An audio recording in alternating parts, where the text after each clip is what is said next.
Greetings out there in YouTube land. This is Morris, man, and as always, I thank you for coming to my channel. I'm proud to announce, because I've gotten a lot of inquiries, DVD bundle number 4 was great. So when you're coming out with bundle number 5, so I'm proud to announce the rollout of DVD bundle number 5. Each time I do a bundle, I try to do something a little different from before. And what I thought about as far as this bundle number 5 was, I said I'm going to reduce the price and make it a little more economical, because you might not need 300 songs. It's like you just need 25 or 30, of some popular songs you want to play. So that's what I decided to do on this particular bundle. It's only $25, $2 shipping and handling, and you get 26 songs. And I also want to focus on a certain era, as opposed to just giving you a wide spectrum of styles and eras, because, this is just my personal opinion. For me, my most memorable musical experience is the 60s. I was a really little guy when that was going on, but everybody around me indicated that this was some damn good music. And to this day, still 2017, still damn good music. I don't knock the new stuff because it has its place. I respect it, the creativity, and there's no comparison between the two, the 60s and now, but one thing that I like about the 60s, whether you like it or not, it will help you become a better musician, help you become a better songwriter, help you become a better arranger. Because I just had somebody who requested a tab a service, and they asked me to do a song by an artist by the name of Yuna, Y-U-N-A. And it's a song called Crush, and it's featuring Usher. And Usher is one of my favorite late artists. So I did the song. I looked at it less than under 20 seconds. Figured out the whole song. It's only 3 chords. And what's interesting is the 3 chords that are in the song is exactly the chords that are in Boosie's Rubber Band, I'd Rather Be With You. And then there's another artist, I think this year, I forgot his name because I did a cover for somebody for that song. It's the same Boosie's stolen 3 chords. It's like there's no originality anymore, But I'm not going to get on that tangent. But again, I know a lot of the people that ask me to do stuff is from that era, from the 60s, because a lot of great songs were written then. Chord progressions, the arrangements, just instruments. Guitars were still real popular then, and now they're making a resurgence. But my favorite era, so I had a lot of people say, hey, could you kind of do something where you do this era thing, So I decided to do that. I put together 26 songs. And technically 2 of them are, one is from the 50s and then one is from the 70s. But all the rest of them are from like 1966 to 1968. Real good music. And I'm going to leave a list of the songs down here, but I'm going to read them off and I'm going to tell you why I selected those. Number 1, Jackie Wilson, Whispers. I love Jackie Wilson stuff. Great singer, great entertainer. Michael Jackson looked up to him. Great song. Number 2, can't go over any Smokey Robinson and the Miracle song, Special Occasion. I thought I had covered that before in the Motown Madness, but there was so many hits coming out of Detroit at that time, I didn't cover even half of them. Number 3, The Love Lights. How can I tell my mom and dad? Great song, great chord progressions. One of my all-time favorite songs from that era, the originals, Baby I'm For Real. Very soulful song. Number 5, Junior Walker and All Stars, What Does It Take? Roscoe Brown, number 6. That's Enough.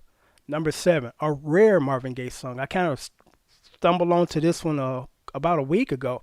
It's called One More Heartache. What's interesting about that song, it's a soul song, but it's a country and western song. The chord progressions and everything as far as structure is a country and western song, but they added that R&B element to it. Because I remember watching a documentary on the Funk Brothers, and the guitar player and the keyboard player said, we were jazz musicians when they asked us to come in, and we were adding jazz chords in these R&B songs. So that's a real interesting song. It's a very rare song. First time I heard it, like I said, 2 weeks ago, and it was released 30-something years ago, or 40. Okay, number 8. I love her stuff, and I think Smokey Robinson wrote most of her stuff. Mary Wells, Dear Lover. Number 9, J.J. Johnson, It's Alright. A real big song that stood out in the 60s. And also Huey Lewis and the News did a remake of that, I think in the 80s or 90s, probably the 80s, and they did a good job. It's a real good song to play. Bobby Moore, Searching for a Love. Number 11, can't go wrong with the Sam and Dave song. Wrap It Up. Also, that's been covered a couple of times too. The Temptations, a rare cut. Loneliness Made Me Realize. Soul Survivors, Expressway to Your Heart.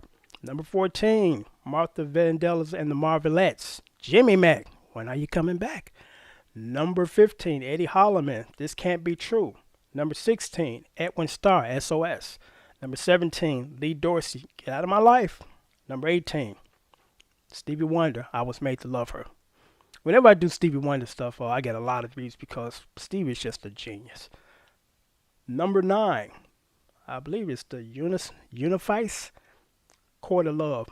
What's interesting about this song, because I just heard this song about 2 weeks ago, the concept is clever.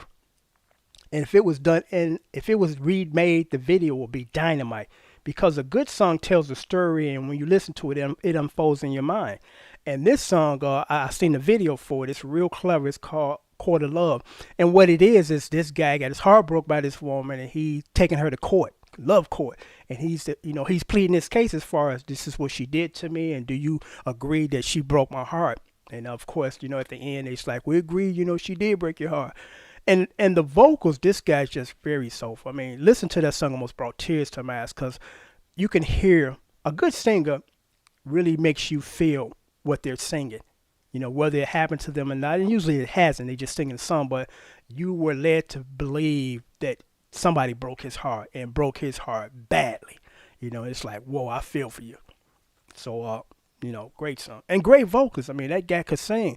And when I I looked for, them still being around doing, the retro circuit, and they're still performing this group. And the guy still got his chops. I mean, this guy can sing. Number 20, Sam and Dave, You Don't Know Like I Know. You Don't Know Like I Know.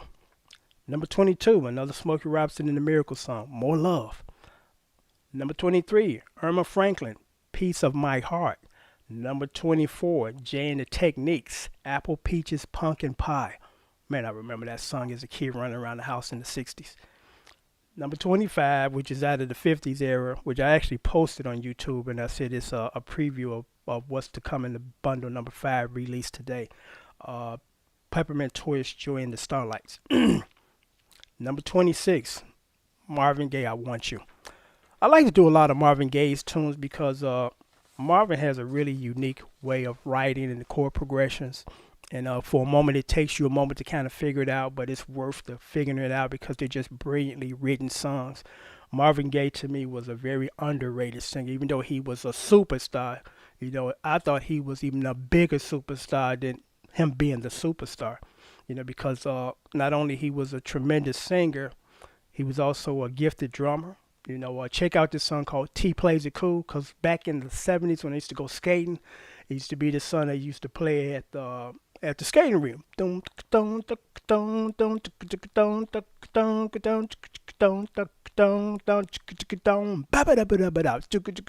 actually did a cover of that, and they took it off of YouTube because you can't do no more Marvin Gaye tunes. But that was Marvin Gaye playing drums, and he was handling the business. I didn't realize that James Brown, Stevie Wonder, and Sammy Davis Jr. were serious drummers too. Not just dabblers, but those guys could throw down on drums.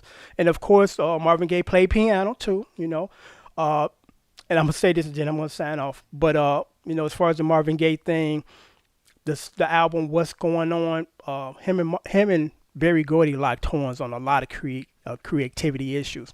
And Berry Gordy did not want that album released. He said, we're trying to keep this simple, keep it about love, and we're not trying to get into these deep political, themes or ideas. And Marvin said, well, this is how I feel, and this is how I want to express myself. So he fought Marvin at least a year as far as the release of that album, because he didn't want it released, Berry Gordy. And when it was finally released, guess what? It was the largest selling album in Motown history. And finally, on that album, the Funk Brothers, who had played on more hit records than the Beatles, Elvis Presley combined, finally got name credits. Now everybody knew who these guys were. as opposed to just the in-house band. So just a lot of things about Marvin Gaye that just he was not given his due. And it just broke my heart because I can never forget this. And sorry for digressing. I remember the day the news came down that he died. He died on April 1st, and everybody thought it was a joke. I was on the bus on my way to work, and they was like, Marvin Gaye was killed. Like, get out of here. Y'all quit. That ain't funny. And it wasn't funny, and it was true. It's just sad that he died the way that he died. But getting back to this, so you get 26 songs for $25 plus $2 shipping and handling. The majority of them are from 1966 to 68 during that era. If you would normally ask me to tab these songs, which my tabbing service is $15 per song, and it's 25 songs here, that'd be $375. But you get this for only $25 plus $2 shipping and handling. I'll leave my PayPal information here. Once I receive your your money through PayPal, I'll send you an email, even though PayPal sends you one to say that I got your money, and then I would send it out. Actually, if I get these orders through this weekend, I'll send out everything on Monday. So you'll get your tracking information as far as when it's leaving here and when it's showing up on your door. Anybody that's interested in this package for international, it'd be $20 plus, the $26 plus the $20 for shipping and handling, because I've been to the post office many times, and that's around the price that they charge to send it to the UK, send it to Japan, send it to France, because I've got people overseas that order these, and I appreciate it. So I'm gonna wrap this up. So again, you get 26 songs, $26. That's including shipping and handling. These are some great songs. So I'm gonna sign off. So I appreciate you guys, and I'm just trying on this channel to just share the gift of music, because once you can play and play well, it's a very rewarding experience. Because I'm gonna say this, and I promise I'll sign off. I remember watching Back to the Future, the first one with Michael J. Fox, and this had to have been in the 80s. And most musicians are not totally happy with their self, even though they could be great. Because Jimi Hendrix, I watched Dick Cavett show, and he was on there, and Dick Cavett said, you are considered the greatest guitar player that ever lived. And I looked at Jimmy's face, and Jimmy was so humble, and it was like, I don't believe that. And it's like he kind of shrugged it off. Instead of most people, yeah, I'm the top dog stuff. He was like, I don't believe in that. And I was like, man, this is a humble, very talented guy. And I said to myself when I was watching Back to the Future, and it was a scene where Michael J. Fox, Marty McFly character, was up on stage playing at this dance that him and his mother and his father was going to be at, and for the first time they was going to kiss and get together. So he wanted to keep, the path of how it's supposed to be, instead of, he did something to kind of offset that, and they never got married, and he was never born. But he was sitting up on stage, or standing on stage, and he was playing, and he's just casually just playing. And I'm like, I want to get to that stage where it looks like it's not hard for me to do. And I know what I'm doing, it ain't a struggle to do it. And finally I got to that point where I can sit there and play hundreds of songs consistently. I could play for hours, consistently. So that's a really rewarding feeling that you can get to there. And if you're interested in, trying to get there, if you haven't purchased and you're a beginner, I got DVDs 1 through 7, $35, free shipping and handling, unless it's outside the States, where it's close to 7 hours, and I walk you through how to become a good rhythm guitar player. I talk about things and show you things that most traditional musicians or music teachers don't talk about. Also, there are things that they don't even think is important, because they throw this theory thing at you all the time. And I said this, I got over close to 4,000 videos, and I never had to apply theory to play none of those. But it's interesting and sad that what's even more important than theory is learning structure of song. I've never had an instructor teach me that or even talk about that. That's why I'm able to tab these songs so quickly for people all around the world. It's like I told you, I just did that Yuma tune. It took me less than 20 seconds to map out the entire song and the chords, so I can teach you guys how to get there too. if you're interested, learn the guitar the right way instead of you got some people on YouTube looking at people's fingers. Think they're going to learn how to play guitar by doing that. No, you're not. You're going to be a dabbler. And you're not going to be a good one at that. So if you want to do it the right way, I'll leave, like I said, $35, that'll be the price of it. You can't beat that price. Most music lessons now, and they've always been expensive, $60 for an hour. 4 lessons a month, that's $240 a month. That's a car note. When you pay $35 here, and that's it. There is no installments. You got to pay $35 next month. You're done, because the package that I put together, it's going to hold you for about a year or so, and you're going to be referring back to it throughout the year. So I jam a lot of information in those 7 DVDs. Actually, technically, it's 6 DVDs.